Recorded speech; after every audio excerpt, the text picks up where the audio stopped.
Are you ready, ladies and gentlemen? Baby, baby, baby. Every time you guys think this is a pre-recorded intro, but it is not. Because our intros, this stream, is athletic. Oh, baby. Ladies and gentlemen, we are starting very, very soon.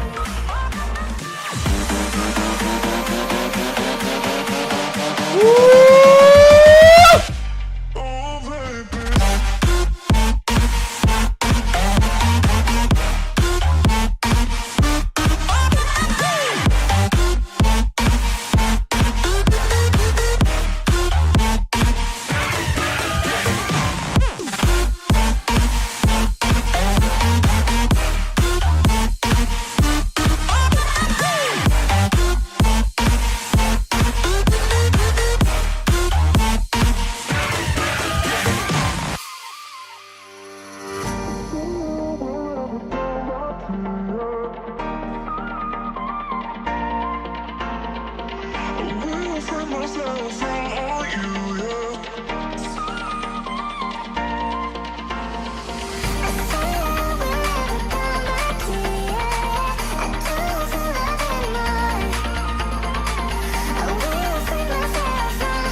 Ladies and gentlemen,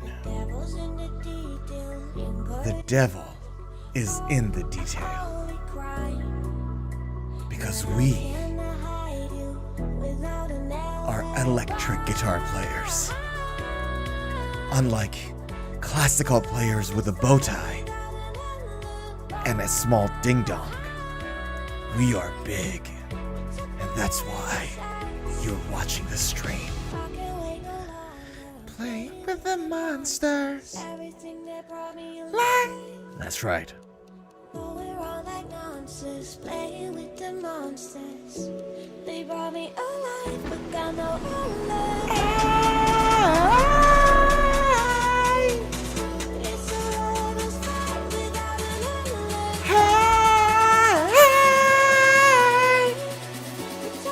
outlet. That's right. Woo! What's happening? What is happening? Look at me. Look at me. What's happening? Baby. Woo! Oh, my Lord. Happy Saturday. It is Saturday. It's the weekend, goddammit. How you doing? Woo!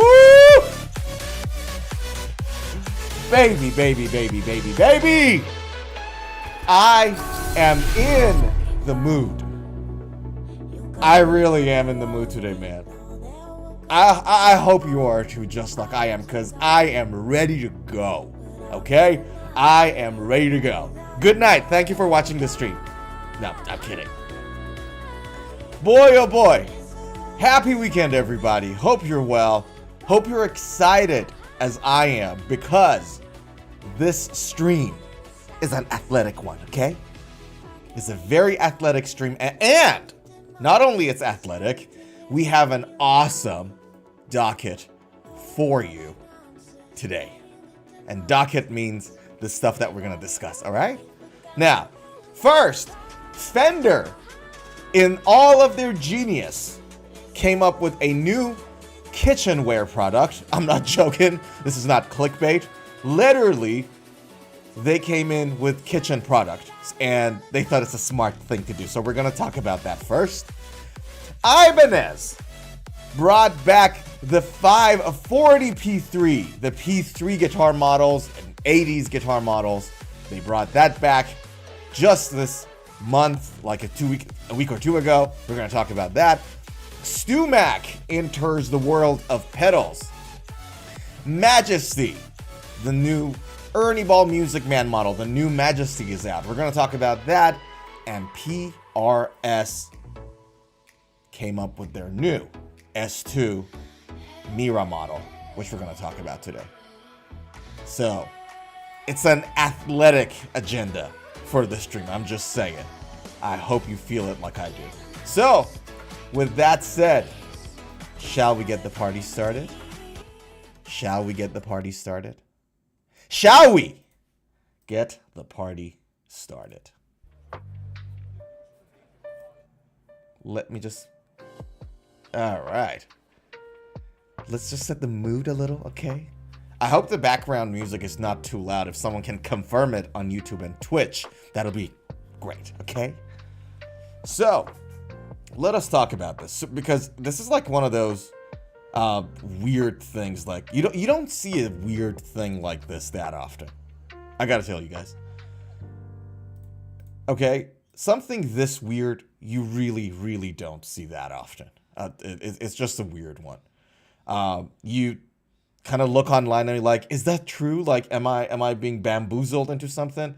And then you realize, no, you're not being bamboozled into anything. So, let us talk about this. All right, check this out.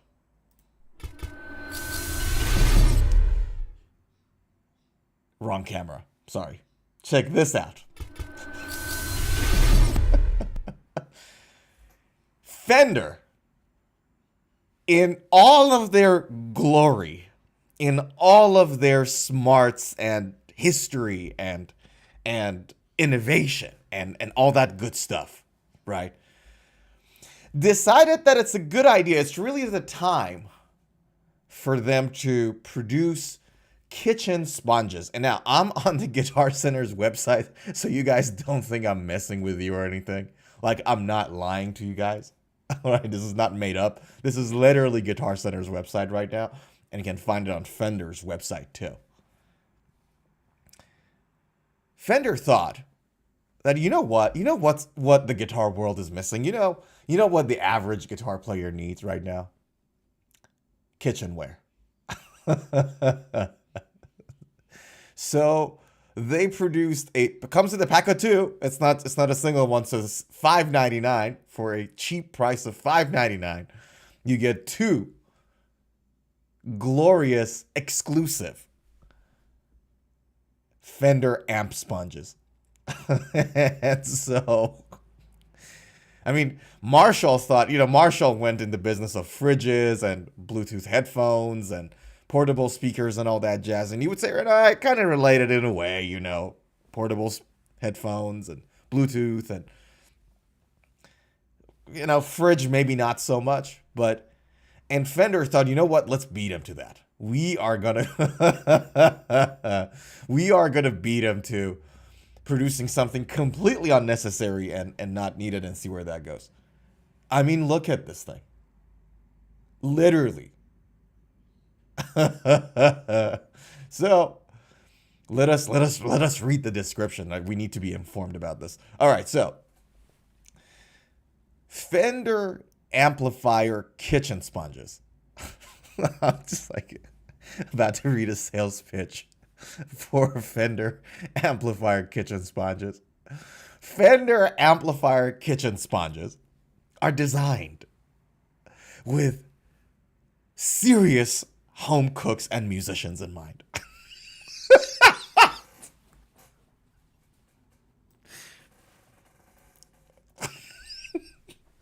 How can you hold a straight face and type this stuff?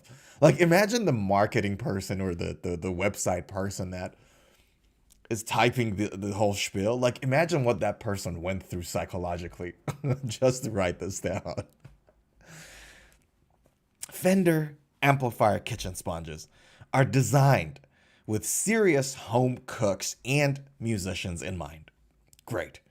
You'll appreciate the 3-layer sponge pads that scrub through baked-on messes on pots and pans with ease. The non-abrasive sponge material is tough. It's non-abrasive, guys, and it's tough on grease and grime, yet gentle on the surfaces. In fact, so gentle on the surfaces that you can wipe your butt with it. An ergonomic handle provides a comfortable grip for long cleaning sessions. When inspiration strikes, the iconic Fender logo on each sponge inspires you to whip up culinary masterpieces worthy of standing ovation. I mean, what a load of bullshit. I'm just gonna put what a complete load of horse shit. I'm not gonna honeycoat this. This is unbelievable. So you get inspired. You know what I mean? Like, you get really inspired when you're cleaning dishes and you're doing your dishes and everything else. You're cleaning dishes, right? And you feel like, you know what? I don't feel inspired to clean my dishes.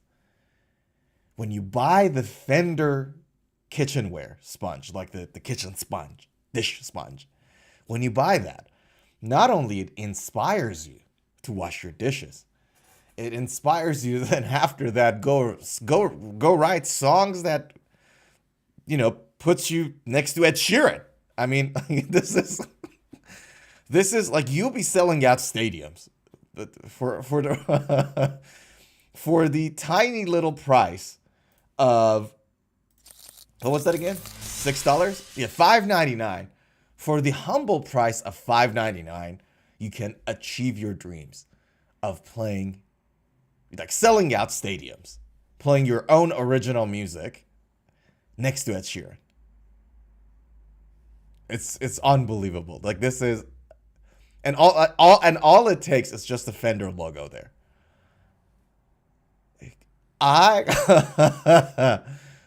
I am, when I read this, when I saw this online, I was laughing my ass off first. And then I was like upset. Right. Because the thing is, I mean, first of all, really, Fender? Kitchen sponges? Right? I mean, this whole thing, and look at the sales spiel. Like, Fender designed with serious home cooks and musicians in mind. Really? Kitchen sponges, Fender amplifier kitchen sponges are designed with serious home cooks and musicians in mind. So cooks and musicians are kind of put in the same category because, you know, musicians are definitely cooks. And then you'll appreciate the 3-layer sponge pad. And then ergonomic handle, because, you know, you can't have a sponge that is not unergonomic, you know, it's going to hurt your hand, for long cleaning sessions. And then the last line is the real bullshit part. Like, when inspiration kicks in, the iconic Fender logo on each sponge, so it's not just like one sponge has it, both sponges got it, inspires you to whip up culinary masterpieces worthy of standing ovation. The fact that they thought, you know what, we're going to produce sponges for guitar players is insane. Is crazy. So, and here's what I thought. I was like, first when I read this, I thought, I was laughing my ass off. I was like, whatever. And then I got a little angry after. I'm not going to lie. I was like felt a little thing. Because here's the thing, right? I understand using a brand to sell something. Again, like I said earlier, Marshall is doing portable speakers, Bluetooth headphones, small fridges, right? But even then, a small fridge kind of makes sense. You know, you put a small fridge in your room and you put some beer in it and you want to play guitar, you pick up a couple of stuff. And it's like a fun thing you can do, right? The fact that a company in this magnitude didn't have anything like, what do you call it? Nobody, like, didn't have anybody in the board meeting that said, guys, hold the horses a second, is weird to me. All right, I see some comments here. Zuhair, hey, how are you? Camera looks not good, too big, and in my opinion, was better before, just the right size. What do you mean, like this? Happy? Right? So, the fact that nobody in that boardroom stopped this from coming out is beyond me. I'll be fully honest with you guys. So, I mean, because this is what happened. Because I work in a corporate environment. I'm somewhere in the middle, and I go to a lot of board meetings, and I do a lot of meetings with like CFOs and all that jazz, and I kind of got a grasp of what goes in a person's mind like that because of just being in meetings with them so much, right? At least the ones that I'm working with. The thing is that a CFO, right, or a CEO, or somebody in the C-suite, not all of them are going to be aware of the details of every little product that is out there. However, there will be a chief product officer that has to review everything and sign off on, right? So at the high level, they'll be the last people that things go to when they sign off on it and it's good to go. At some point in Fender, there was a board meeting that somebody came up and said, you know what, guys? You know what we're missing? What more we can do for our clients? Sponges. And in that meeting, not one person like came up. Like, this is what happened. I can tell you for a fact. But hold on. This is what happened. It was a board meeting. Somebody called Bobby came in and was like, hey guys, I got an idea. You know what? We should sell people sponges. Fender kitchen sponges. That's what our guitar player is missing. That's what they want. That's like the blue ocean in the guitar market. And in that very same meeting, not one person stood up and said, shut the hell up, you moron. What are you talking about? Not one person did that. Which makes me think, and I could be wrong here, I'm speculating right now, which makes me think that this whole Fender sponge idea came from somebody at the very top that nobody else in the boardroom dared to say no to. Because this is what happens, right? When you sit in a board meeting and then somebody like a CFO comes and says, gives you an idea, because you don't want to lose your job, you don't go like, yeah, that's bullshit. Yeah, that doesn't make any sense. You'd honeycode it, right? Like you'd say, oh, that's a great idea. It like sounds a little ambitious, but I like it. Ambitious is good. We need some reforms. So you honeycode it in one way or the other. You never directly say no. And, it's like somebody at the high level said, guys, let's produce sponges. And nobody dared to say, like, shut the hell up. Like, come on. This is ridiculous. And that was the bit that sort of made me laugh a little. And then also think about it like this. And this is like, I feel bad for moms and pops stores now. Because this is what happens when Fender, representatives go to all these moms and pop stores, right? That they, distribute their guitars to. It's not like the moms and pop stores can always have a say in what they want and what they don't, right? In fact, if you go to a local guitar stores and you see Fender t-shirts, Gibson t-shirts, and all that jazz, it's not because that store owner, the brick and mortar store owner, wanted it there. It's because the Fender and Gibson rep, in all likelihood, said, look, if you want our guitars, these little merches go with it too. You have to sell this as well. right? And now I feel bad for the moms and pop stores that now have to stock Fender amplifier kitchen sponges. Literally forced to have Fender amplifier kitchen sponges because they're, you know, they don't want to lose their license, the relationship with the dealers, and they want to be able to stock Fender products. And to this day, Fender Strat and Fender Tele are the highest sold, you know, the most sold guitars in the world. Like over the past few years, there were two top guitars, like 2 or 3 top models that were selling consistently more than anywhere else. 2 of them were Strats. Fender Strat, PRS Silver Sky SE, and then the Teles. These 3 were the top selling. So if you want to sell those stuff from Fender, then they're going to shove all the other merch like t-shirts and belts and straps and all that jazz, and then now kitchen sponges. Dorotio! Hola vatos locos. Órale homies. How are you, brother? How you doing? Good to see you. Zuhair says, on a similar note, I also discovered recently Apple has $20 polishing cloths for Apple displays. Well, there you go. But at least, here's the thing.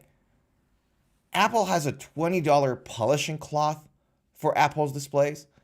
At least polishing cloth makes sense for displays.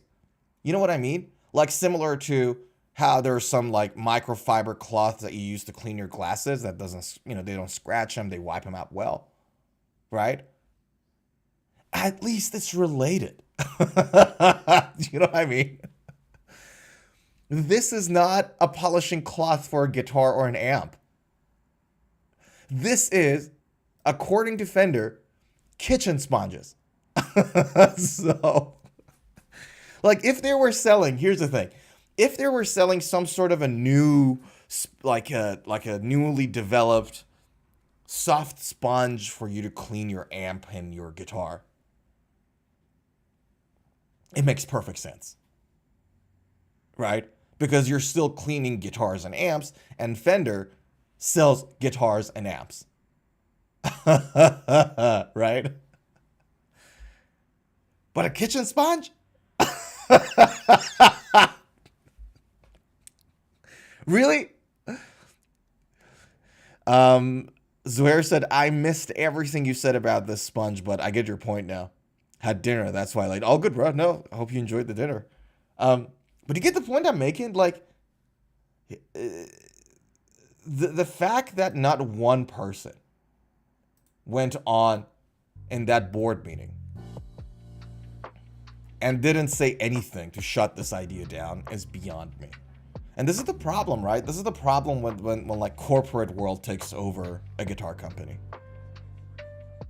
This is where the problem starts. And you can see it clearly here. Like Bobby comes into the boardroom, hey, I got an idea. Let's sell sponges. And not one person went, shut the hell up. Like, what are you talking about, you idiot?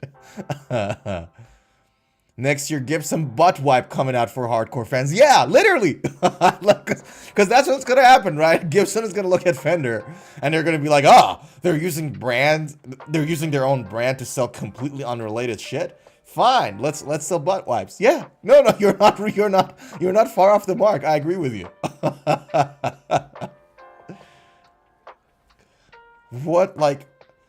What's next for Fender and Gibson? Like, adult diapers because most of the clients are old? Like, do you know what I mean? Like, what are we doing here?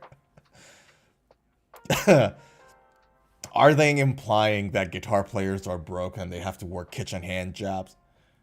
And that's why kitchen sponges are there? Are they implying that guitar players eat a lot? Like, what are they implying here?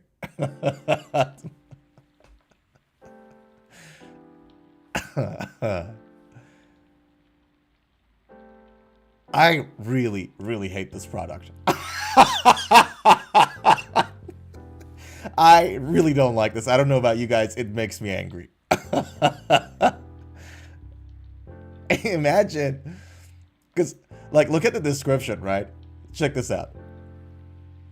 Designed with serious home cooks and musicians in mind. The non-abrasive sponge material is tough on grease and grime, yet gentle on surfaces.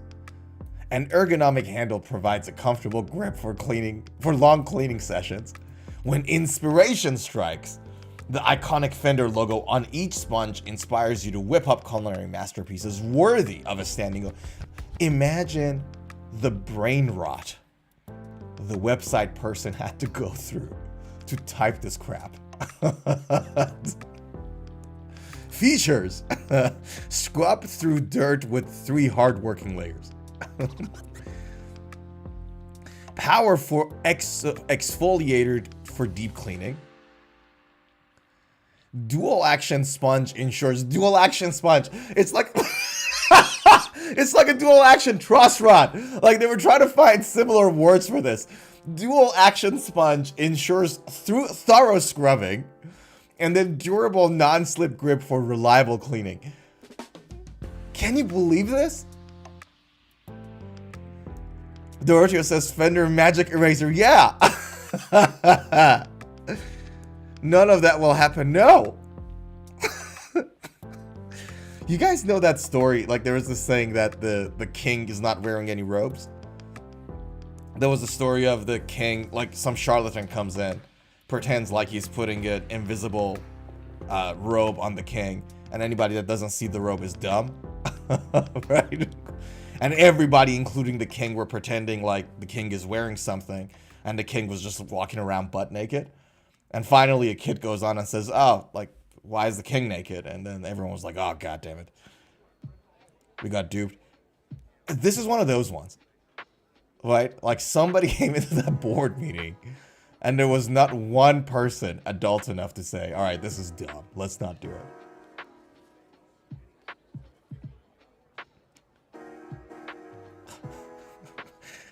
If I was in the United States right now, if I was in America right now, I'd be calling this number on stream. Now, right now it's late at night, right? Like, so not now. But I would record myself calling this number and ordering some Fender amplifier kitchen sponges and ask them technical questions about it. From Guitar Center. Can you imagine that conversation? Like, "Hi, thanks for calling Guitar Center. How can I help you today?" And I'm like, "Hey, I wanted to buy some Fender kitchen sponges. Do you know about them?" "No, sir. Let me check our whatever." "Ah, yeah, we have sponges." "All right, so what is it made of?"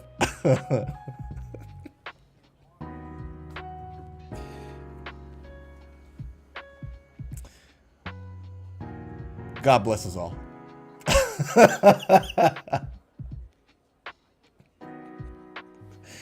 Let's chat. Can I chat with these guys? The chat doesn't work. I'm clicking on it. It doesn't work.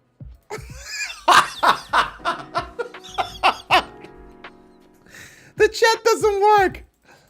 I'm clicking on it. Ah, bummer. Okay. Man.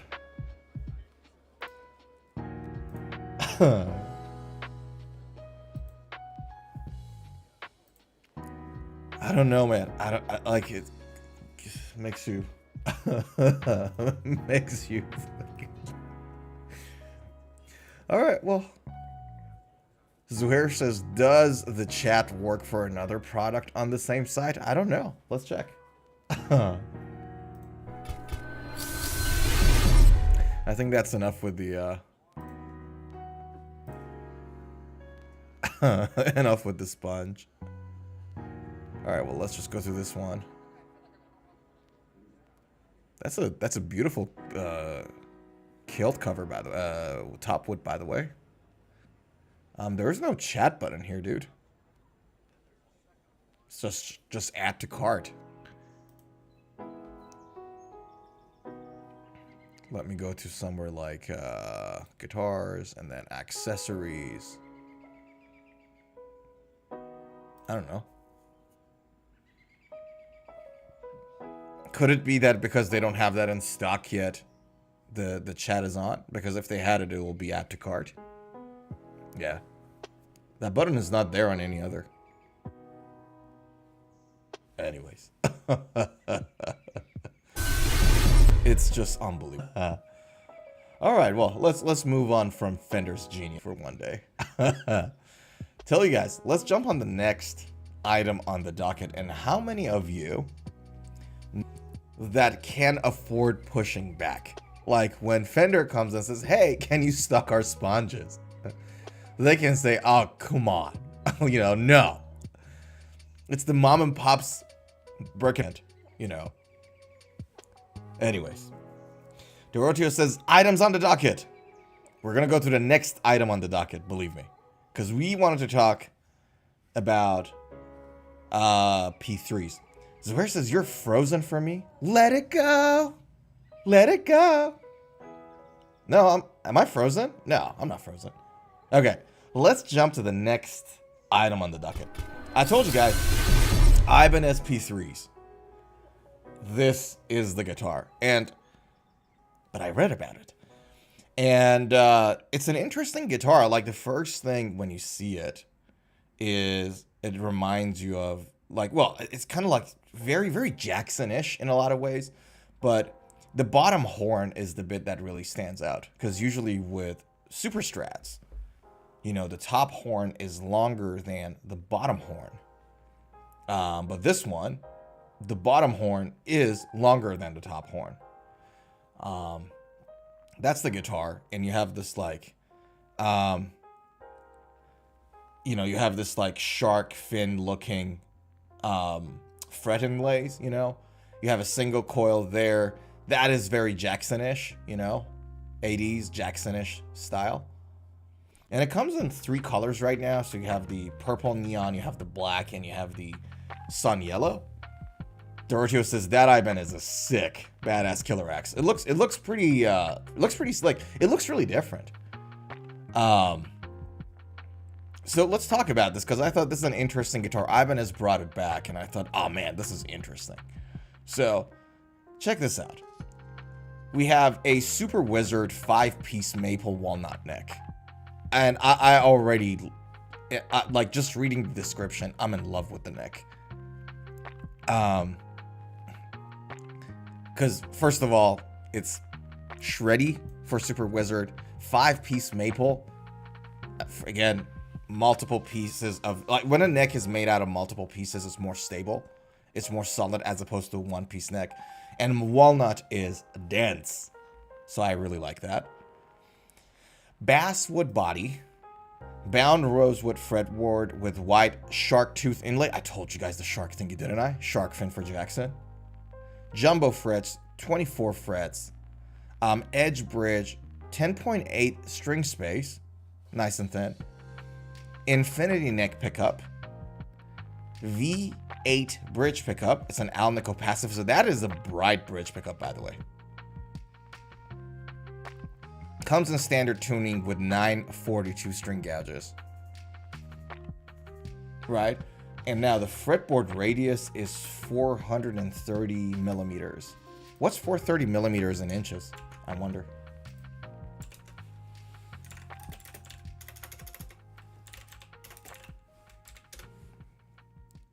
"17" Right. So this is a very flat, fretboard. Love it. I'm in love with this neck already, man. This neck and fretboard, I'm in love with it already. The specs sits so well with what I really like. Zohair says, oh wow, look at this, I think Jackson Warrior. Very Jackson-ish, right? And you have a 5-way pickup selector. You have only a volume knob, no tone knobs. And that's the config. And the machine heads are Goda. Check this out. Now, you know what occurred to me with this? The balance of the guitar. I wonder whether this guitar is neck heavy or not. Because the neck, now the neck is slim. It's a very thin neck. It's a Super Wizard neck. So you would think that it's nice and light on the neck side. But you have walnut in there, which sort of adds to the weight of the neck. right? So when you add walnut, when you add reinforcing carbon material, things of that nature to further stabilize the neck, it does that. But the bottom horn is my concern, because if you think about it, if you hold the guitar at 45 degrees and you draw a downwards line, I'll show you what I mean. I had that diagram ready somewhere from one of the older streams, right? I think in like a few streams ago, I did it on a Strandberg. See this yellow line here? The yellow line right there. That is how you measure the body side and the neck side of the guitar when it comes to weight distribution and balance. And part of the bottom horn falls on the neck side. So when you increase the size of the bottom horn, you're making the body more neck heavy, right? Not adding to the weight of the neck itself, but you're making the guitar neck heavy. So given that, you see where I'm going with this. So I'd be interested to see how well balanced this guitar actually is. Yeah.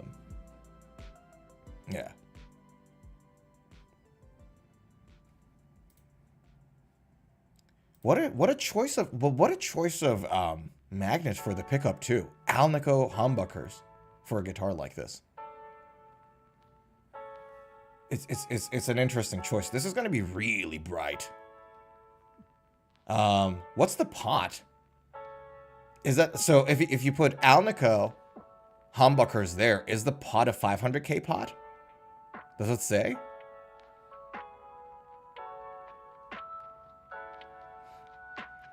Ibanez Infinity pickups deliver accurate, tight sound with excellent dynamics. Everything under heavy strings. Even under heavy strings, they do not lose tonal clarity.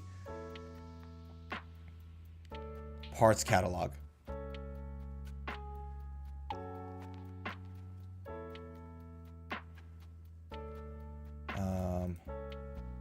Model, all electric guitars.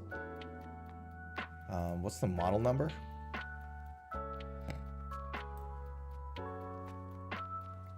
Do we have a model number here or no? I'll just go with 540p3.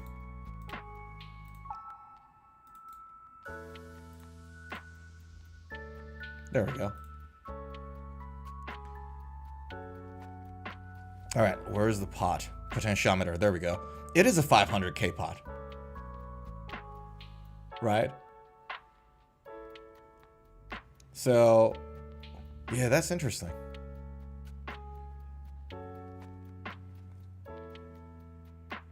Okay, I mean, it's a humbucker. It makes sense to have a 500K pot. But, yeah,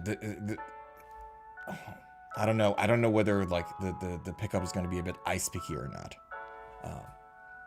Yeah, put a ceramic one in the neck, and then an Alnico ceramic single coil at the neck, and an Alnico humbucker at the bridge. This is interesting. Not gonna lie. You don't see this kind of config that often. That's really interesting. One more thing occurred to me here. Check this out. It is the neck body joint is really classic. It doesn't have any carves or anything of that nature like that. So they sort of stay true to the more classic way of doing things. So that I thought is really interesting too. You don't have to do that. You have a really strong sort of like neck. You know, you could have thickened out the neck part there and then sort of like carve things out a little smoother, especially considering the fact that the bottom horn is long, right? So you don't get to cut from this bit that much because you're adding that extra length in there. There's only so low you can go on this, I would think. So just to make the neck hug a little easier, like you'd expect, like, you know, a bit more curving here, but not really.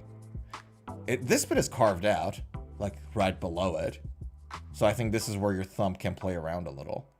But yeah, that's a very interesting guitar. Very interesting guitar. What do you guys think of it? I'm a ginormous fan of the neck. I am in love with this neck. Nice and flat at 17 inches. 5-piece maple walnut neck. Super rich.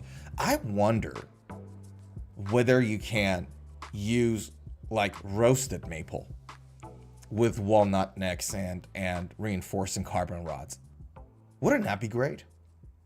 Do you guys know what I mean? So imagine this. So think of it like, hold on. Go. Oops. So think of the neck like this. So I'm going to go, here you go. So this is roasted maple. Imagine like I got a neck with roasted maple. So not maple, roasted maple, right? And then you have walnut. I'm going to draw it darker. Maybe black for now. Or yeah, this is better. Hold on. So got walnut.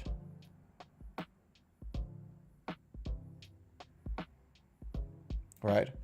You got, again, roasted maple. Here you go. And then you have, again, walnut here. So that's your 5-piece. But imagine then you have carbon rod reinforcement here in between. That would be like one super stable neck. You can go thin with that neck all the way. Yeah. Doroteo says Ibanez Wizard necks are shredders heaven. Oh, I'm with you. I'm so with you. They're so good. They're just unbelievably good. The fact that you can, make that neck so fast, it's just so good. I love the neck on this already. Like, I can imagine how the neck is going to feel like. Yeah. Really, really, really interesting guitar. Yeah, for some reason, people in the 80s were into, like, shark fin,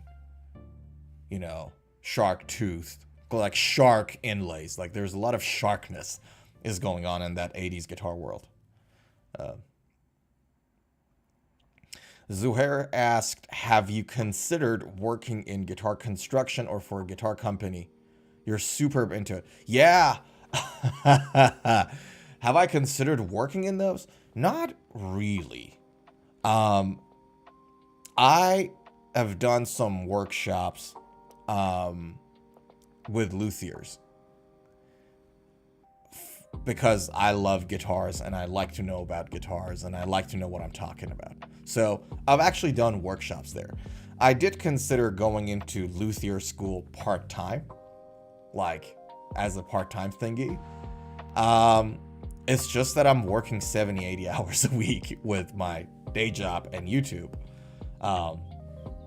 It's a lot of work. And so I don't know, like going to that and learning sanding techniques or building techniques here and there, how much value it'll add to my audience on YouTube. I considered it. I don't know. I don't know, to be honest with you. I'm really tempted to just go to a luthier school. Not just to like start a luthier store or a guitar shop or something like that, but just to learn more about it. Do you know what I mean? So that is that. But at the same time, you know what it's like? In life generally, you're going to have to focus and narrow your attention on very, very few things. Otherwise, you get nothing done. You know what they say, right? Like, chase one rabbit, catch it. Chase two rabbits, catch none of them, right? What's that saying? Can someone help? Chase a rabbit, catch one. Chase two rabbits, catch none. Something like that. So, and I'm no exception. I'm gonna have to focus on this. I'll tell you guys this. So what I'm doing right now, I started this second YouTube channel, and I'll be teaching guitar. And one of the reasons that over the past couple of weeks I haven't made a lot of videos on this channel is because I've been making a lot of videos for the other channel that I'll be posting once the whole thing is done. It's like a complete free guitar course, and I'll take somebody from not even having a guitar at home all the way to like playing intermediate level solos and everything else. And all the knowledge is there for free, right? And I've already made like 6 videos finalized with edit and recording and everything. And so I've been focused on that. So now having a day job, trying to do this channel, and then trying to create a full course, you know, it consumes all of my time. There's nothing else I can do. I really want to go to the gym, dude. I can't go to the gym right now. I just want to go out and work out for a couple of hours and come home. And I'm having a hard time finding the time for that. But I'm super into guitars. Oh yeah, hell yeah.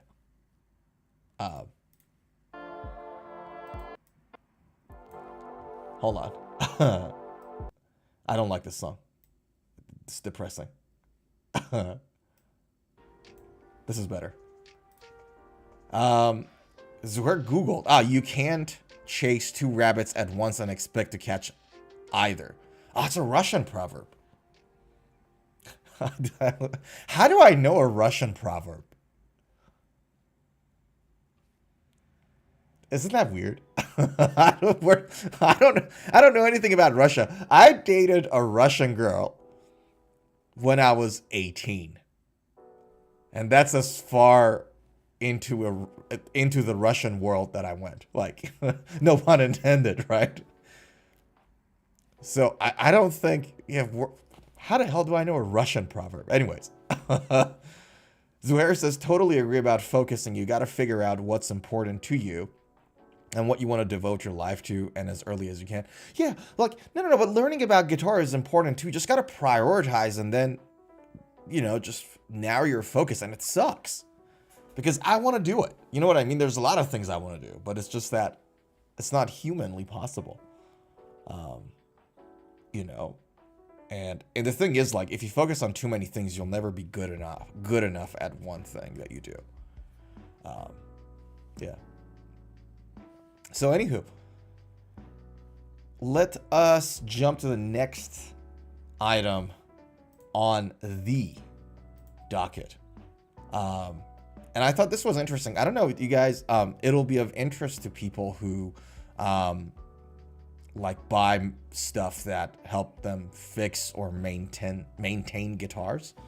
Not sure if you guys are into this. Check this out.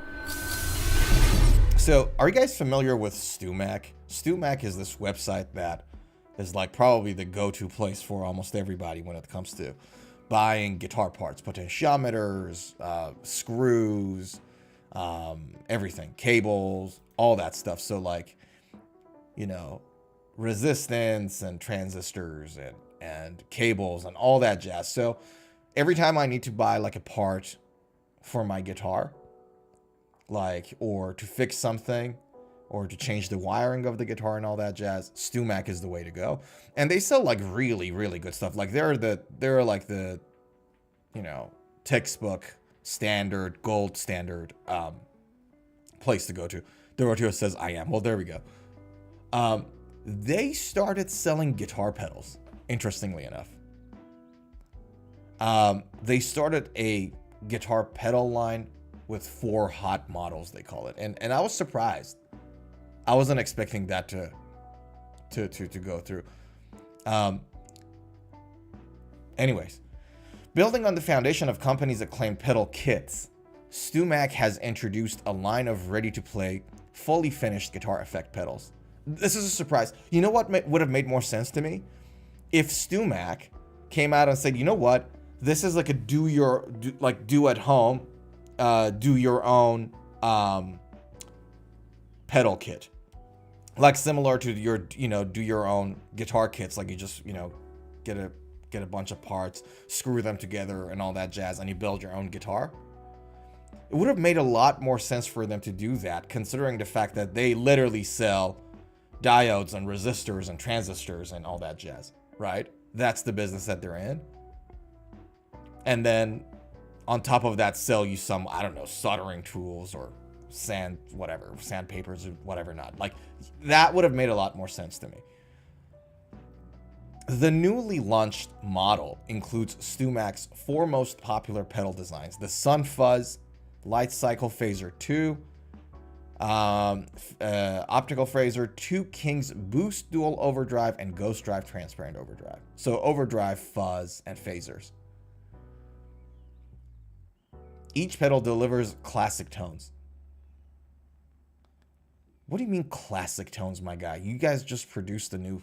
Anyways. There have been countless replies and reimaginations of the classic fuzz face pedal.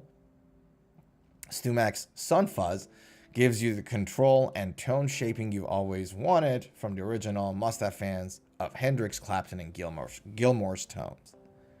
Comes at $100 for that fuzz, $160 for the dual overdrive, $120 for the phaser, and then the ghost overdrive is also $130. Notice the similarity between this and the Centaur, and the Centaur pedal. Like the dark burnt gold beige color with the brown knobs and the button here. Yeah, clone. There we go. Not just another clone.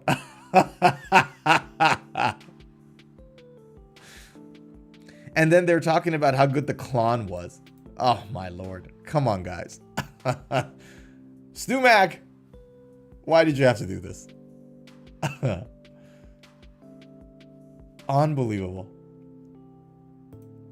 So yeah, this is like a thing. Would you guys buy something like this? I'd be keen to hear your thoughts. Doroteo Zuhair, would you buy pedals from a place like StewMac? It's like a similar question to ask. Like a similar question to ask is like, would you buy electric guitars from Amazon? Because Amazon is not in the business of guitars. StewMac is not in the business of pedals. Do you know what I mean? As related as they are. Like, just that dissociation, for me at least, stops me from buying it. Like, what are you doing? You know what I mean? Doroteo says, not really. Yeah, I agree with you. Not really for me either. Yeah, why would they do that? Right? And understand that, like, resistors, capacitors, transistors, these are not like electric guitar products only, right?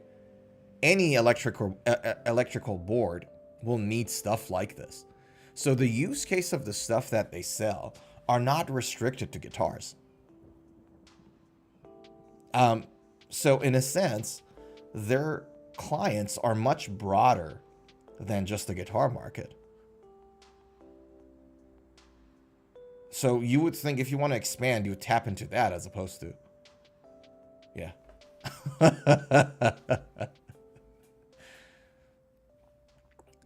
Yeah, so I thought that was also an interesting thing to consider. Yeah, there's like, I don't know, man. I get it that the market is tight, right? But like Fender selling sponges, StewMac selling pedals. It's like, I mean, for fairness, StewMac selling pedals is still better than Fender selling sponges. You can't beat it. I think Fender really went the retard of the year with that sponge thing, but anyways.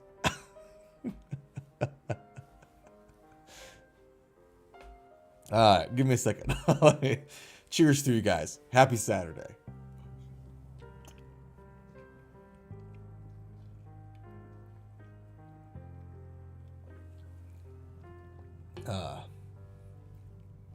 You know what I'm thinking? I think some of the headwinds encountered by companies in the guitar world is also the fact that we as the guitar player community in the West, at least, are still so hooked on the classics. Do you know what I mean? I mean, if you look at almost every popular guitar model, it's either a Strat, a Tele, a Les Paul, or an iteration of it, right? Like, so Super Strats, Ibanez, Jackson, Charvel, Chapman, right? Telecasters, PRS is like, you know, the custom 24 model is kind of a mix of Fender Gibson. It's still very similar with two horns. Music Man, Majesty, you know, very Strat shaped. And because we're so hooked on that, I get that it's hard to come up with something completely new, because if you want to sell, you have to produce something that is new, but it's familiar. Otherwise, you just have to, you know, start from the scratch for any new product. You know, educate your consumer base and market it and all that jazz. It makes things harder, but just because of that, like, to this day, people like youngsters, guys like teens, are listening to Black Sabbath, and I'm like, you know what I mean? Like, what? What do you... That is one of the reasons why Youngblood, when he did that performance, like, Youngblood is now singing Ozzy Osbourne song like Changes. I'm going through changes in every concert now. We really are hooked on the past, and because of that culture, all of us, right? Because of that way of thinking, the way the community is, I understand that it's hard to come up with new things. It's not easy. It never is easy on its own, and now you have a scenario that people are still sticking to the old school stuff. You know what I mean? Like, I got, you know, the guitar that I play the most with these days is a Washburn Nuno Betancourt Signature N4. And that's a Strat. You know what I mean? It's a super Strat. It's a dinky Strat, but it's a Strat. Zuhair says, to be fair, Amazon has some good, inexpensive guitar brands. Donor, Westcreek, and Jet Guitars. Ah, no question about it. No questions about it. The point wasn't that Amazon doesn't have good guitars, or, for example, StewMax pedals are not good pedals. The point was, because they're not in that business, because of that dissociation, somebody like me would feel a bit of hesitance buying it from them. But then if you have the exact same product in, like, Guitar Center, it would feel differently for somebody like me. And again, acknowledging that purchase is a feeling thing a lot of times. Most often. Right. Zuhair says, I tried them out and liked both the first two. See people like Jet too. Check out Westcreek Racer. Okay, let's check out Westcreek Racer. Hold on. West Creek Racer guitar. Ooh.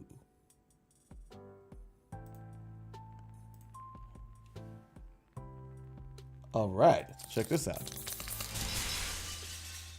We are in Amazon. Ooh. Okay. An SG. I can see why it's called the Racer.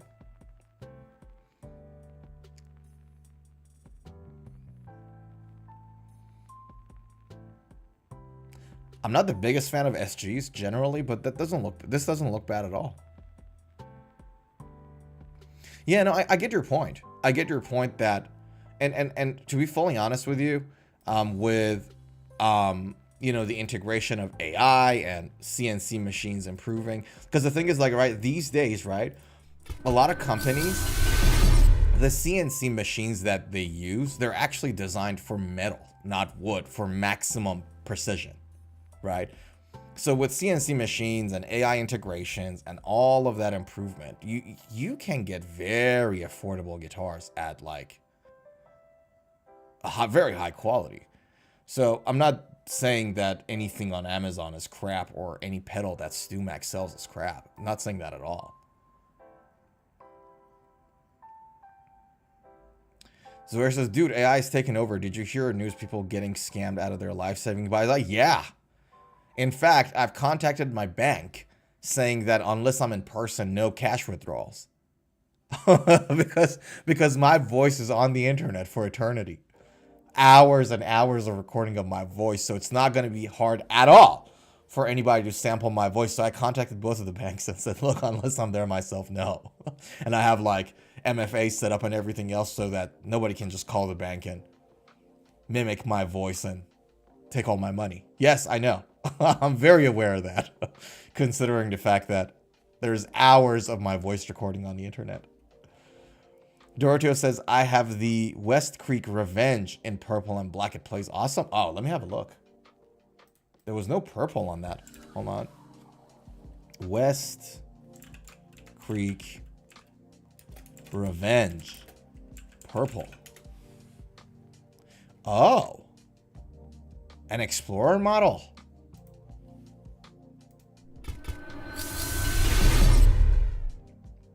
This is what we're talking about. Good Lord, look at that. I really dig the inlays. So simple. So nice and simple and square. I like it. Is that the one you got, Doroteo?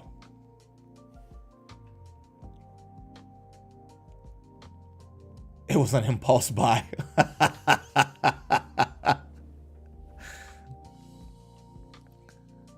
And now you make me want it. Maybe I should do an impulse buy too. That looks nice, dude. That's a nice purple burst. Yes, sir. That's the one. Zoer says, nice, Doroteo. Yeah, I once wanted to get that and play Iron Maiden on that. Another inexpensive but popular guitar brand is Firefly. Oh, I know Firefly. Firefly, I know those guys. Ooh. That's interesting. Yeah, $240. That's pretty good. Is it heavy, Doroteo? Is it a heavy guitar? Mahogany. Mahogany body, maple neck. But then again, what type of mahogany? I did use a black magic marker to cover the headstock logo. Medium heavy. Right, okay. Interesting. Yeah. You could, that's because it's a black headstock, so you can't do that. Should remove that and then put like an ESP logo on it, like a US made ESP, and then you can you can sell it like because the design is very ESP like. I like the design. I like that angle. Headstock logo is ugly. Yeah, no, I hear you. I hear you. You know who has the ugliest headstock logo? Court. Court Guitars headstock logo is one of the ugliest things I've ever seen in my life. Right? I'll show you guys. Hold on. Like, there's not many, like, ugly logos. Hold on. Court guitar logos. And they put that on some, like, metal-looking guitars, like shredder guitars. Hold on. Let's see if I can find one. Check this out. See this? This looks horrible. Who the hell does that? Like, this is like a metal shredder, like, you know, kind of a guitar. Like, this is a shred axe, right? And then the logo, the logo here looks like some Barbie logo. Honestly, like the font, like that's some like Barbie logo. I've never seen a worse logo branding like in the entire guitar market. Yeah. Design is like Ibanez Destroyer Axe. Yeah, I hear you. Zoer is like, I don't know what you fools are talking about. I like the logos of both. You like this logo?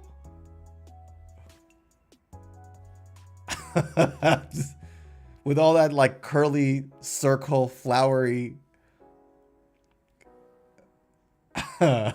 Like this logo would sit well on the Hello Kitty Fender guitar, the Squire. Not on the metal axe. Yeah, it's all right. Yeah, okay. You're having second thoughts, aren't you? Ugly logos. I agree with you. This is horrible. What is this? And then going back to that. That's not a good logo, dude. That looks like old, like tribal botched tattoo jobs.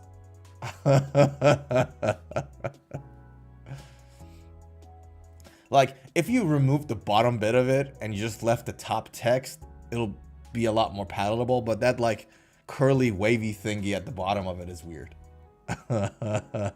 Looks like schoolboy handwriting. Yeah, thank you. Thank you. Yes.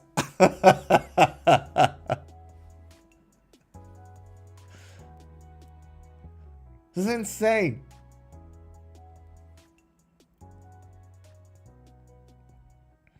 Yeah, the purple one is the best looking one, I'll be honest with you, out of all of them. Good choice, man. Like, the color, like, looks... This one looks far better than the rest of them. This looks really good. I really like it. Yeah. What do we have? Alnico humbuckers. Bone nut. Bone nut. Nice. Synthetic bone, but still. Nice choice. Rounded end, medium jumbo. Oh, this is really good. Rounded end. Okay. Like I said earlier on, man, like with technology and everything else, like at this price point, now you're getting rounded end frets. That's really good. Smooth and comfortable playability. Comfort Slim C guitar neck. Westcreek guitar, electric nicks. Yeah.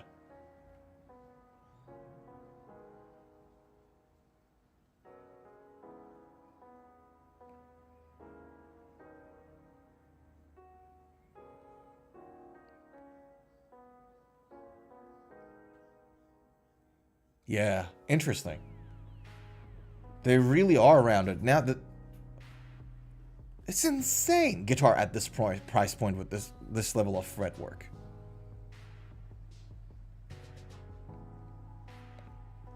That Revenge guitar looks like a Ibanez Destroyer. Yeah. Yeah, Zuhair says, yeah, the close-up headstock looks amazing, eh? No!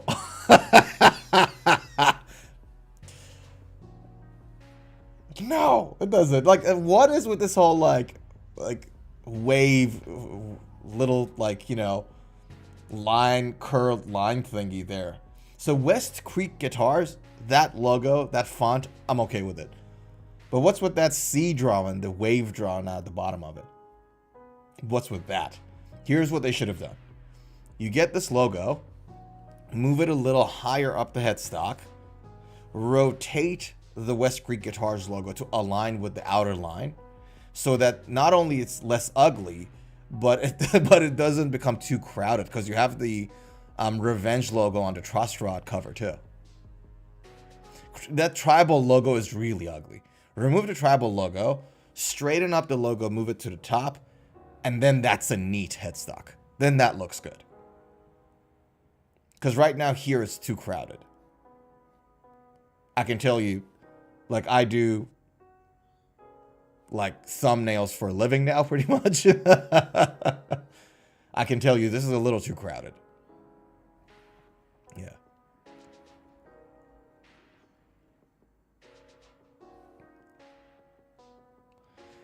I even colored over the Revenge logo to really... Oh, you really didn't like it. Okay. Less is more. I hear you on that, dude. I hear you on that. I like simple stuff too, so I get why you went and did it. Yeah. Good God, I so would like just like remove the whole thing, like cover the wave bit. Yeah, it looks like worms. It looks like worms. Yeah. The creek worms.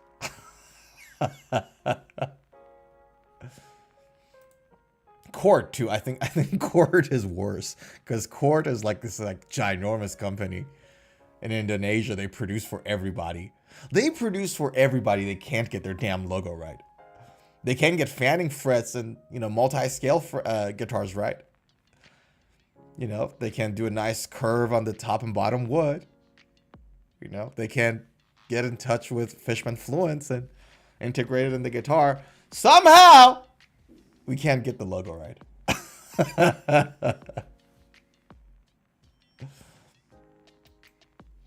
Yep. Ay, ay, ay.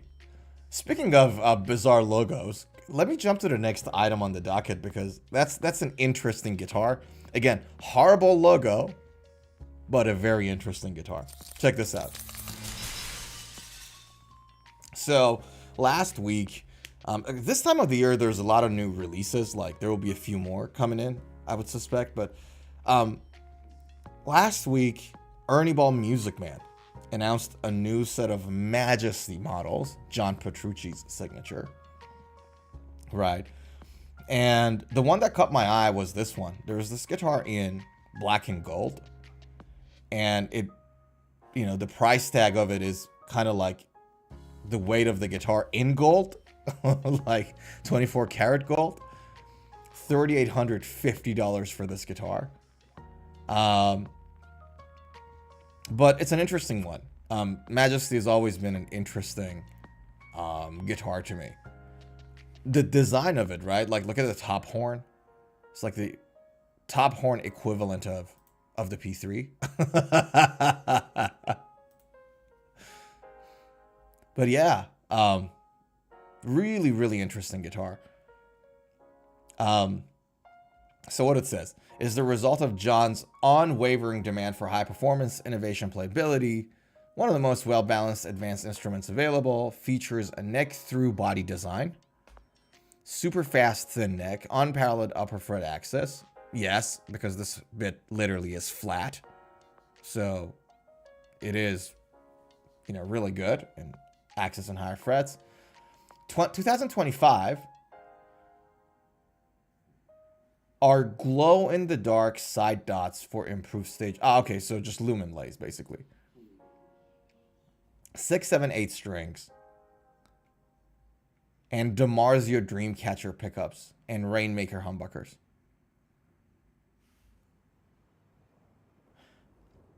Dorocho says, I like the Majesty over the PRS. Yeah, I hear you, dude. A lot of people do too. I hear you on that.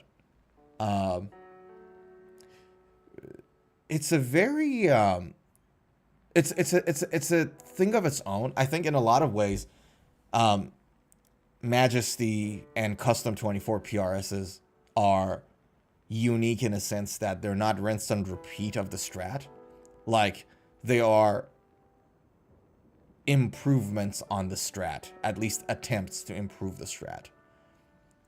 So it's not a rinse and repeat of, it's not like Silver Sky or any other company that does Strats. So I appreciate that. It's unique. It's their own thing. So that's why I always loved, you know, Majesty and PRS Custom 24s. But I get it. A lot of people like Majesty over Custom 24.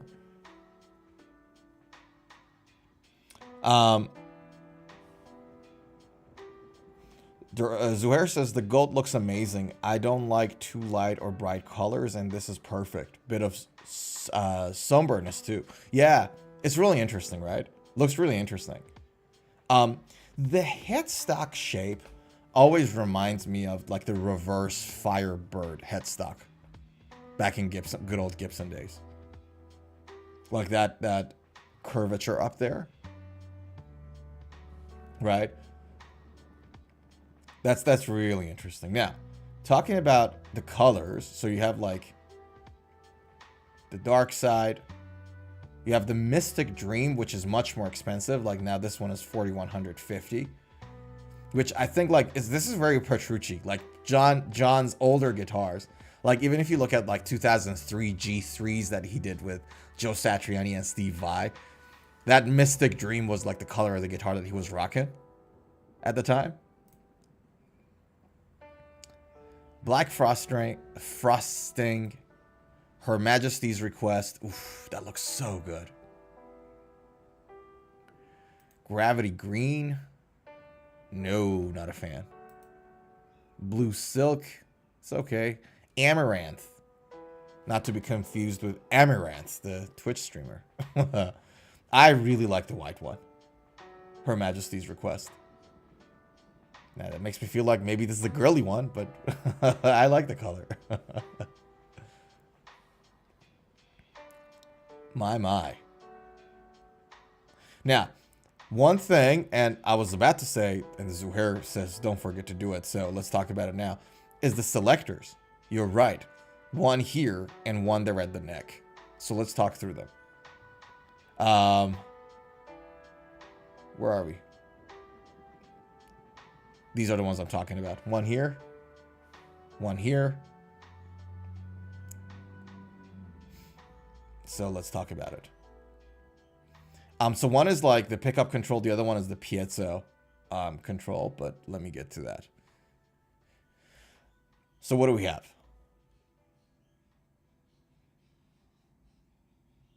Gravity green. These are the body woods. Okay, so Okume with maple top and mahogany through neck. For these colors. So the green, the blue, the red is Okume with maple top and mahogany through neck. For the Black Forest, the white one, and the Mystic Dream is basswood and mahogany through neck. Right. Now for the finishes, for the green, blue, and red is satin polyester. For the rest of them is high gloss polyester. Right. Custom Music Man John Petrucci bridge with Fishman Power Bridge piezo saddles. 25.5-inch scale. 17-inch radius. Again, that's a second guitar today with 17 inches, by the way, y'all. So very nice and flat, and it kind of makes sense. It's John Petrucci, right? Thin neck, flat neck. Neck wood is Honduran mahogany. Ebony fingerboard. Atlante Majesty inlays. High gloss finishes. Schaller M6 in locking. Adjustable truss rod. Neck through design. Now, this is the bit that Zuhair was talking about. Custom Music Man active preamp. Push and pull volume for gain boost. 500 k ohm push and pull passive tone pots for custom 2 pickups configurations. And you have a separate tone capacitor.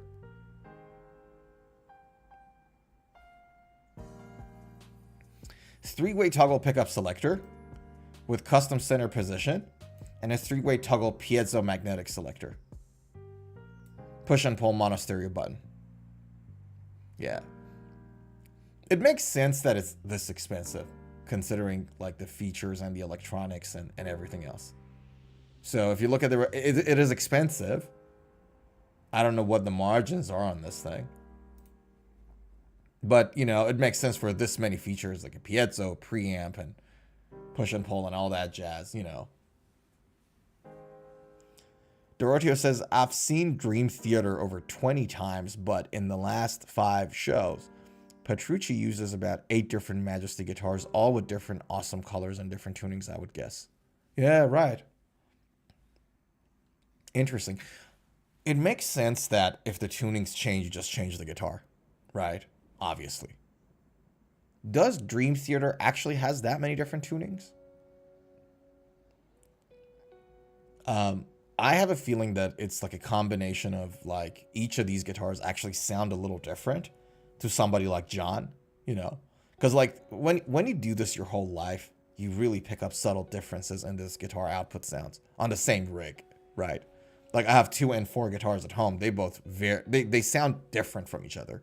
Not very different, but I can hear that subtlety now playing them every day.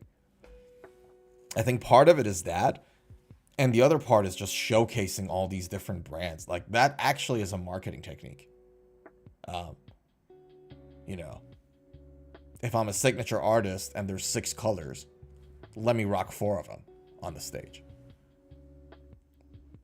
The Marzier pickups are top notch. They are, yes sir, 100%. 100%. Yeah. This is a really high-end guitar, you know. And Majesty's always been. So. That's an interesting guitar. So if I'm to compare this, hold on. And then I'm going to compare it with like the 2018 Majesty. So still basswood.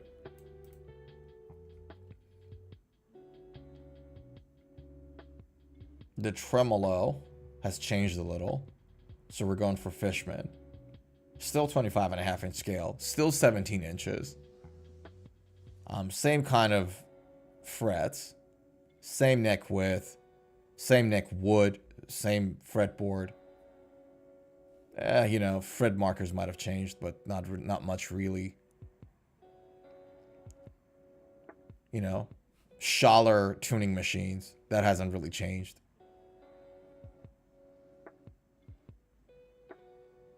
Yeah, it's very it's still really similar to the old model. It's not that different. So they might have, like, you know, made some adjustments there, and yeah. And in a lot of ways it's a good thing, right? Because that tells you, it's like, you know, crocodiles. They say crocodiles hardly have evolved over the past million years because they were built so, like, good. Like, they're top-notch hunters. They were so good and adapt already that they don't need to evolve, really. Because, like, crocodiles are probably the top, like, least evolved animal in the world. Because they were so good. They were already, like, too good at everything they needed to be. So they didn't need to evolve. And it's like that. This is one of those ones that, like, hardly things have changed. If it was the same brand and things significantly changed, then I'd be like, all right, then the first few times they really didn't get it right. But they went to production with it. So, yeah. That's an interesting one. Anywho, $3,850 for that. And if you want to go for the Johns one, the Mystic Dream, that is $4,200. Insanity. Yeah.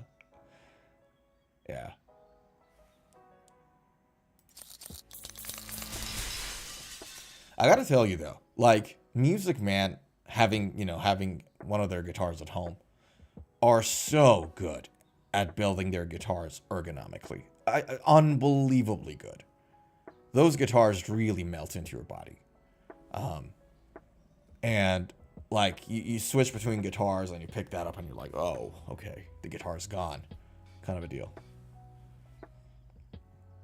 Zoer says, love the Mystic Dream, black and the gold. All others are ew. No, fair enough, dude. Yeah. The Mystic Dream one reminds me of, like, those kind of candies when I was a kid. Like, there was, like, a candies that were, like, black greenish, like a fly color, you know, like you had big ginormous flies, and they're like this black greeny reflective thingy, and those candies had that color. It reminds me of that. Dorothea asks, have any of you guys used any of Alfred Potter instructional books? I don't know who Alfred Potter is. Who's Alfred Potter? Hold on. Alfred Potter. Not Harry Potter. Google is out of its mind right now. No, I don't. So he's a guitar player, clearly. But no, haven't used the guy. Haven't used his material. No. I don't know the guy. Who is he? Does he play in a band?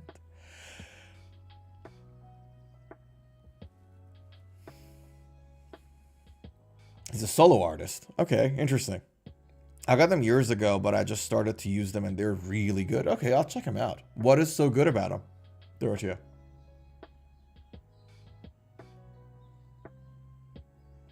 By the way, thanks for looking, Zuhair. Yeah, I looked at it too. He is a guitarist. Yeah.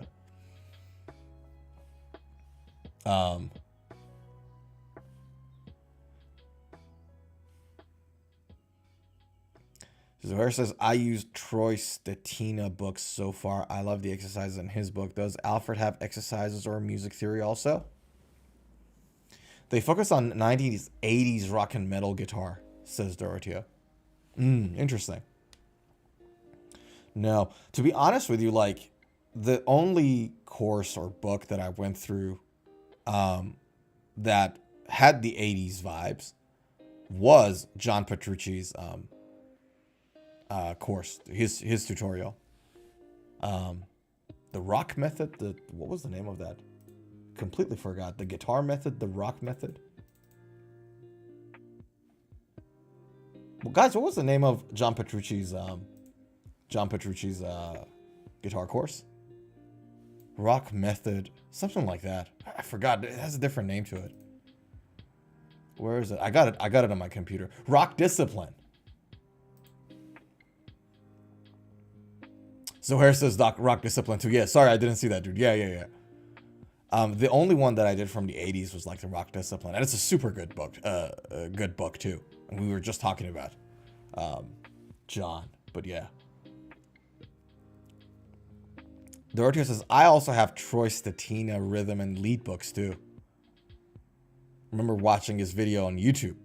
Rock discipline, Dorothea said. Yeah, I'm not good with names, clearly. I am not good with names whatsoever. Yeah, rock discipline is really good. And that's the only one that I've got from like the 80s and all that. I've got the one that I've been working on is from this German dude. That's the last person that I've started to work on. His name is Miller. His channel is called Miller Guitar.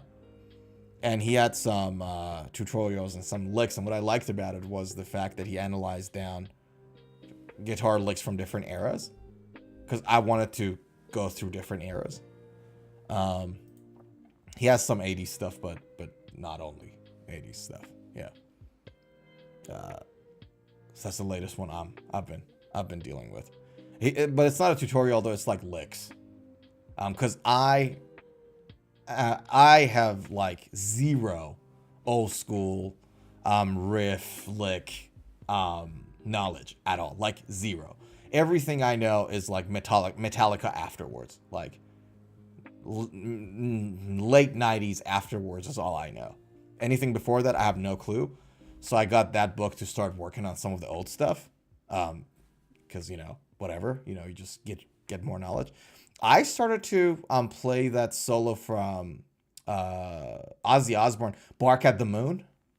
Ozzy Osbourne has this song called Bark at the Moon. And just for me to not have that gap in, 80s, 70s riffs, like older riffs, I started to learn that too. And that's a nice riff. So it sort of takes me out of my modern metal riffage brain and takes me a little bit back to the old days so that I have a more complete knowledge of things. Just become a better player. Yeah.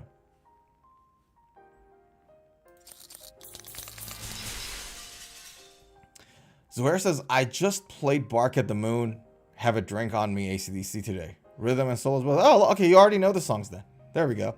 The solo is not that hard, Bark at the Moon. I just started to learn it. Like I'm trying to memorize the song and playing it. But the solo is not a hard solo at all. But they're really good. Yeah. It's just that, yeah, I thought I should do it because I've been only playing like metalcore, heavy metal, genty stuff. That's pretty much what I've only been playing. And I thought, all right, well, let's not just become one-dimensional. Let's just use different, So, there we go. All righto. Shall we jump to the next item on the docket? You guys will be surprised hearing what I'm about to say. You will be. I think you will. PRS came out with this new model, and I hate it. I'm going to be honest about it. All right. I did not like it at all. Doesn't happen often that PRS does something that I don't like. There were 2 or 3 models that I absolutely don't like about PRS. And this was one of them. And they came out with a new model. And this is a treat for people who, you know, are into old school guitars. But PRS does such a good job with, you know, their McCarty models. Anyways, they used to have this model called the Mira. And it's like a vintage sounding instrument. That was the idea behind it. And they brought it back to life with only an S2 model. So it's like their more affordable US made model. And I really don't like it. And the reason I don't like it is because, first of all, it's a mahogany only body. And the pickups are also very, very mid heavy. It's a one-dimensional guitar. So let's talk about it. So the Mira 594 is a great addition to any musician's arsenal. Features a 22 fret pattern, thin neck with 24.594, hence the name, scale length. So it's a shorter in scale. Its sinky satin nitro finish makes for instantly comfortable neck and brings a naturally cool stripped down look. The stop tail bridge with brass inserts and PRS Phase 3 tuners with brass shafts anchor this guitar, promoting resonance, open tone while ensuring tuning stability. Now check this out. This is the bit that I'm like, it's a one pony trick. Mira's all mahogany construction. I don't like it. With PRS 5815 LT vintage voice pickup means warm, focused mid-range. Humbuckers are paired with two mini toggle switches, individually tapped coils, delivering authentic humbucking suite and chimey single coil sounds. Right. Check out the, hold on, let me stop the music for a second. So check this out.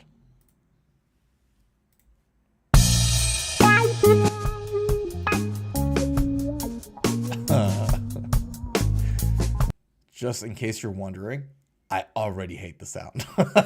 Like I'm already like a wow, wow, and I'm like, ugh. Woo.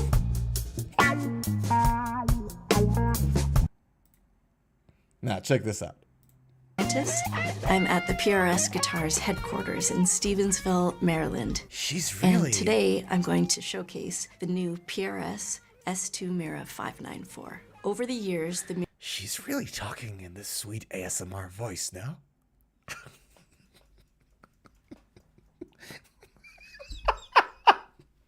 Why do I have to do this all the time? Yeah. Mira has seen many different... This is what I was talking about.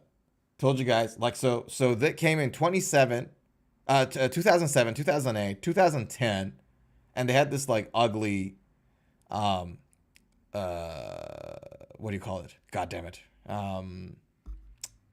The plate. Oh, God, dude, what do you call the plate?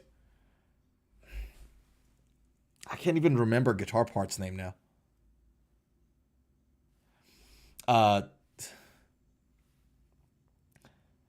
And so they produced it in 2014, stopped it, came back in 2020, stopped it. Pickguard, thank you, God. How can I not remember the name? I couldn't remember Pickguard. So yeah, and then they got rid of the pickguard, so that makes the look of the guitar more palatable. And then in 2008, the look was the Santana body look, right? And then they moved to Custom 24, more like something similar to Custom 24. So they sort of narrowed the belly down a little bit. I couldn't remember pickguard. I told you, I'm not good with names, man. And I'm like, and I fix my own guitar. Like I fix guitars at home. I couldn't remember pickguard. So annoying.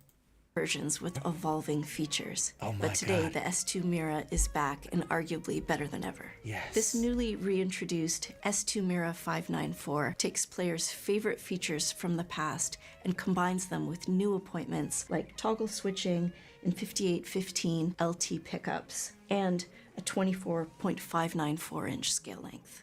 I've really enjoyed playing Miras over the years. What I like about them is the look, the feel, and the sound of these guitars. This model features an all mahogany body with... Notice the position of the pickup selector, by the way. notice that.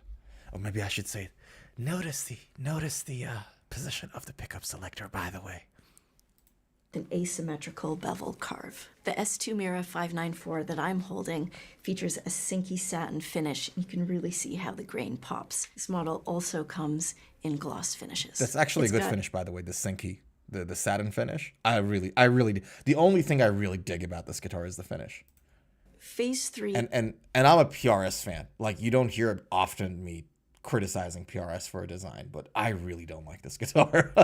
Non-locking tuners with wing buttons, a mahogany neck with a pattern thin carve, a 22 fret rosewood fingerboard with PRS birds and faux bone I'm getting binding, bored already. Let me a open a new 10-inch can. radius, a 24.594 inch scale length, and a PRS stop-tail bridge with brass inserts. This model features a master volume, a master tone control, a 3-way toggle switch, and 2 mini toggle coil tap switches. This is why this position. Model features and Hold combine. on. You can really Here's why this position of toggle switch sucks.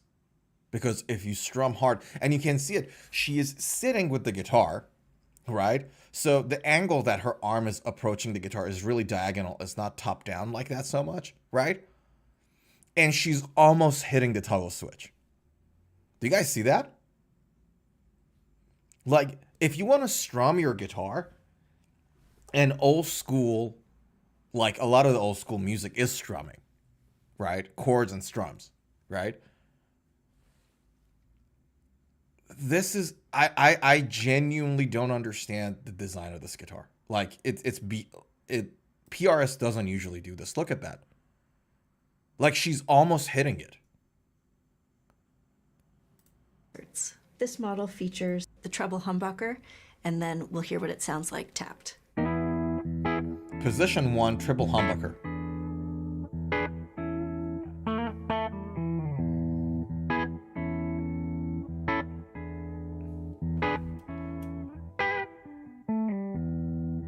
All right, so now the single coil.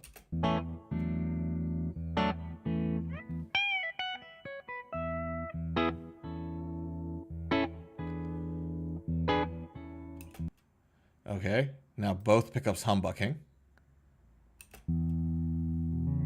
The finish is awesome, by the way. Not gonna lie. So that is both humbuckers together.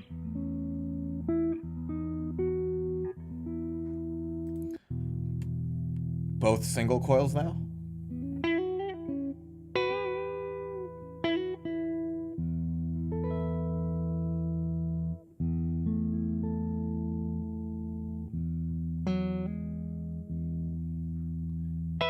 All right, so now bridge pickup is humbucker, bass pickup is coil tapped. Next, we'll check out the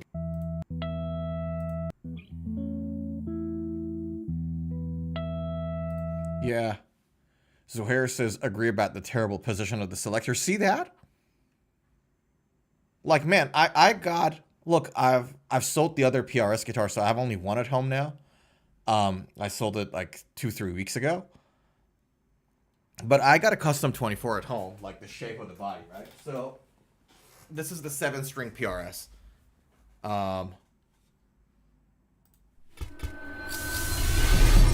Right?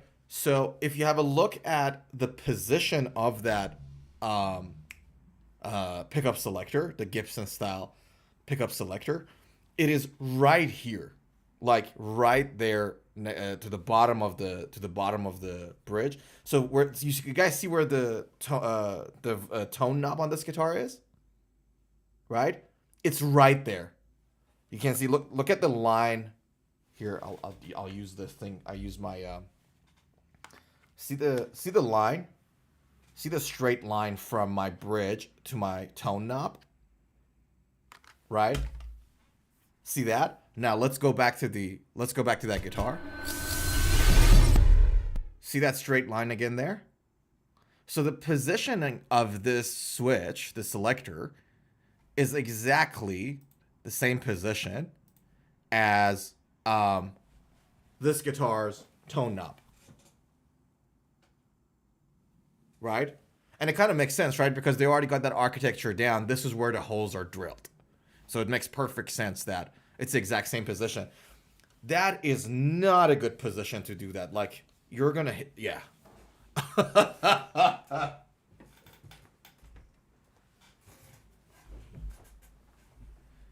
Yeah. Zohair says, wait, which PRS did you sell? I sold the 6th version of that. So I had 2 PRS SE guitars. Both of them were Mark Holcomb's signature. That's the 7-string walnut that I'll never sell. I love that guitar. But the one I sold was the 6-string PRS Mark Holcomb signature SE model from 2023. So the blue one. I sold that one. Dorothea says, I'm not really a PRS guy. I know, brother. You told me before. And yeah, you're more a Majesty guy. You booed me before. Remember, Dorothea, you, my man, you booed a brother. Because a few streams ago, we talked about a PRS guitar. You booed a brother. Like, I felt like I was being booed for absolutely no reason whatsoever. Zuhair says it's like Fender's tone volume knob that's too close to the bridge. That's way horrible. Zuhair, you sold the blue one? No, I remember you with it. Yeah, I sold the blue one. The thing I loved about that guitar, the PRS Mark Holcomb signature, was the fact that the Alpha Omega pickups in the 2019 model, which the 7-string has, was insanely good. But then they toned it down in the Scarlet Scourge pickups, Seymour Duncan's, that the new guitar had. And that toning down it never felt as nice to me. And that 7-string, though, is a beast. It's insane. And I love walnut, like natural wood colors. Natural wood thing. Now, that's a veneer, by the way. So the top wood doesn't actually look as good. So it has a veneer. It's the SE model. But boy, it's an amazing guitar, that 7-string. Yeah.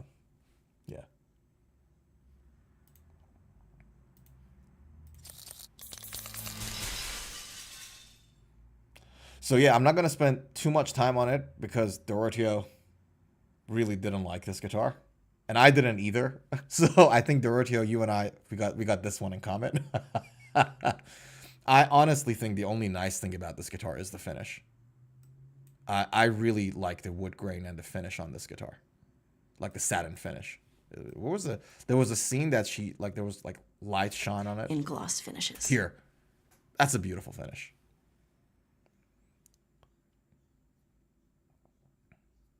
The PRS Mark Holcomb model from 23 didn't feel right or sound right, but was beautiful and quality was top notch for me. 100%. 100%. And can I tell you something? That 7-string model too, it's the same quality. The quality is top notch. PRS, listen, man, I don't care what anybody says. When it comes to like their quality control, nobody beats them. There are like few companies, them, Sur maybe is another one. Music Man is pretty good, but when it comes to quality control, nobody is as frantic and as detailed as PRS. You guys know their private stock, their product, like it's like the Fender equivalent of custom shop, right? So their private stock workshop, every single guitar that gets produced from that workshop is played and tested by Paul himself. Every single one of them. There were some exceptions. He said like there were some exceptions here and there, but every single one of those guitars is checked and played by Paul himself. And then he signs the back of the headstock. Yeah. That's insane. And that's a good thing. Like that's the thing that is so good about, you buying guitars from a company, that the master luthier is actually running it, as opposed to frickin' Fender now, that no one even cares anymore, and they fucking sell sponges. You know what I mean? Like, that's the difference. That's why, even for a guitar that Dorothea sends back to Sweetwater after a week of playing it because he doesn't like it, he'd be like, all right, well, the fucking build quality was good. I can trust that company, So yeah. Anyways, I think that's enough of this guitar that nobody likes.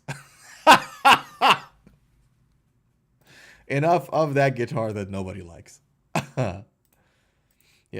Do you get what are the other brands you guys can think of that you think like it's top notch in quality? Like you're like, all right, these guys are doing a really good quality control. Certainly not Gibson. Zuhair says, Sorenzo, don't want to leave you, but gotta go. Too tired. Gonna read, then head to sleep. Good night. Good night, brother. Good night. Great job of another week of hard work, working 2 jobs, my man. Hats off to you. Firm handshakes to you. I love people that do hard work. Like work really hard. I respect it. Go get that well-deserved shut eye, my guy.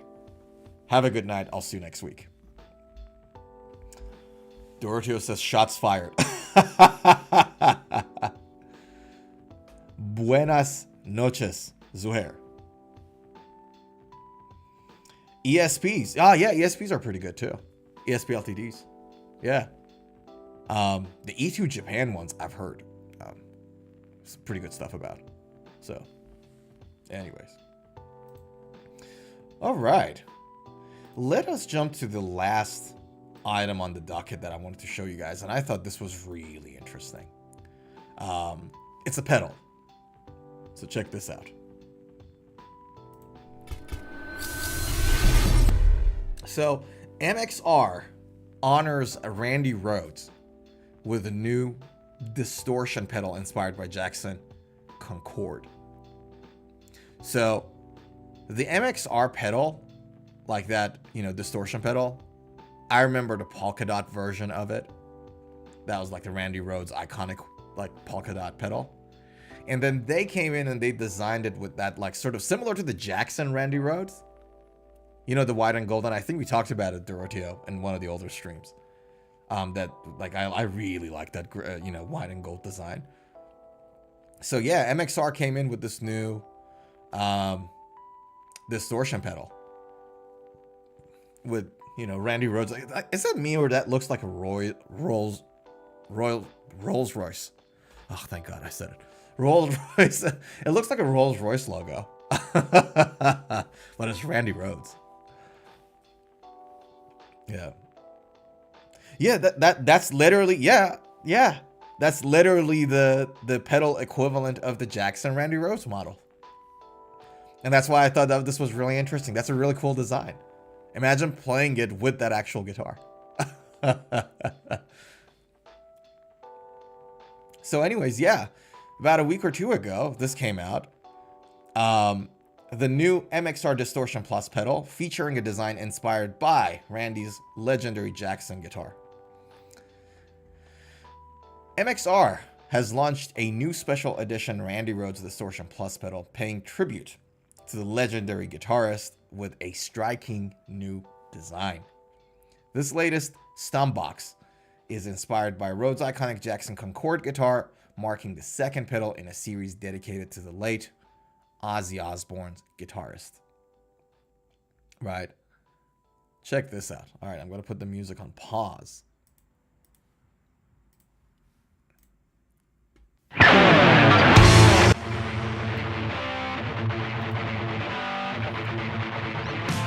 When you're playing with somebody as unique as Randy, somebody who starts a whole school Rudy of guitar playing, how to do it, how it's done.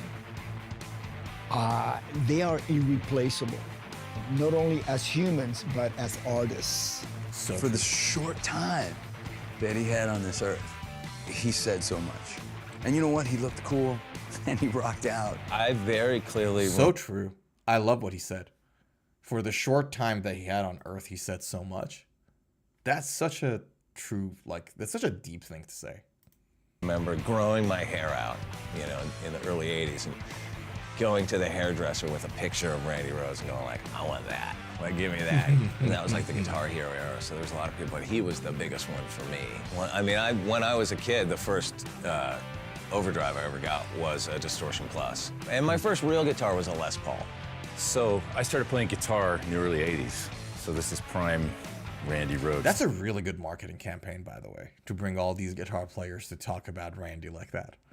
There were like 2 players that always make me feel like, you know, there was their time on the earth was too short, but they said a lot. One was Randy. The other one was Eddie Van Halen. And I know Eddie, you know, wasn't that young when he passed away, but even like Eddie Van Halen to me still kind of feels like he left a little too early. I don't know. Time, right?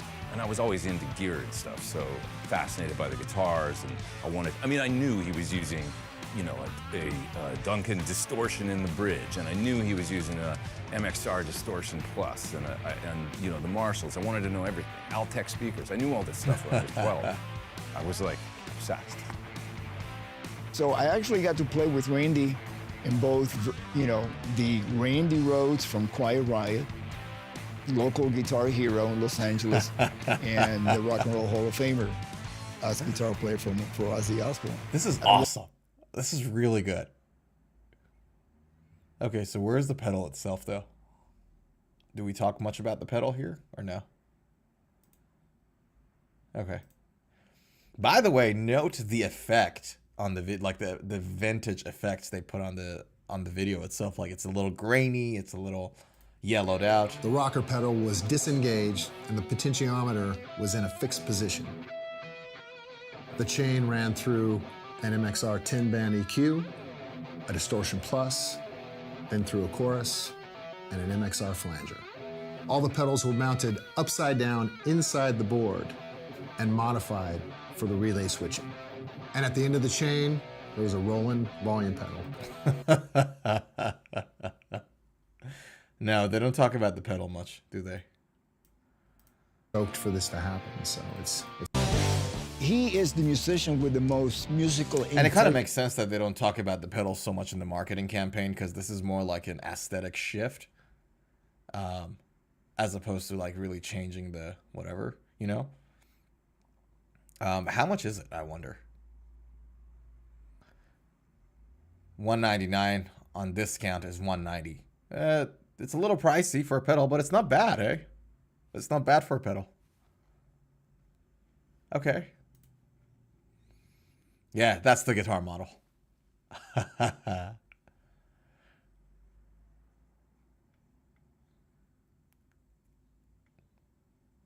Yeah, and that's the original polka dot model that I told you guys I was like more familiar with. Yeah. So there you have it. That's a beautiful pedal.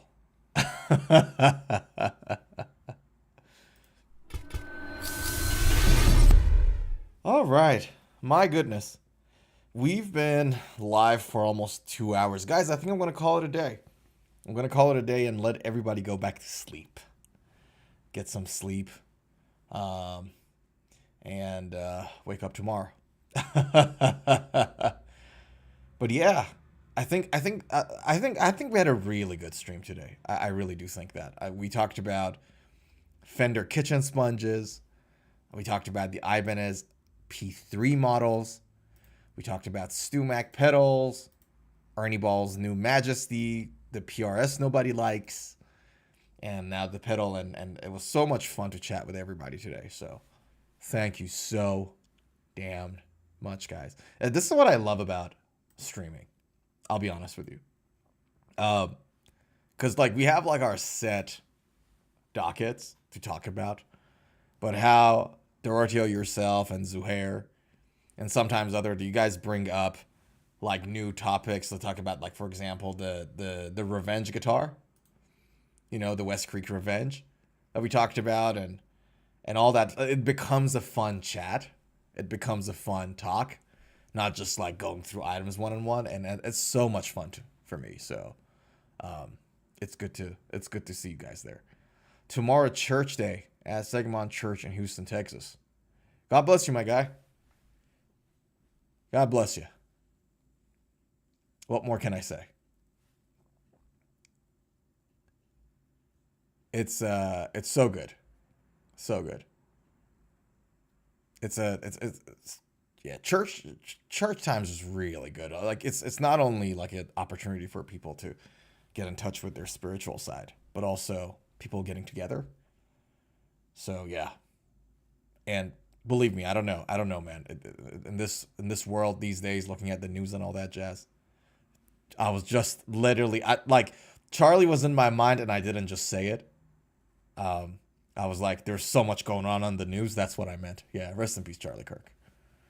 All that man did was discussion, but this is a guitar stream, so let's. I'm not gonna, but I feel the same way you do about it.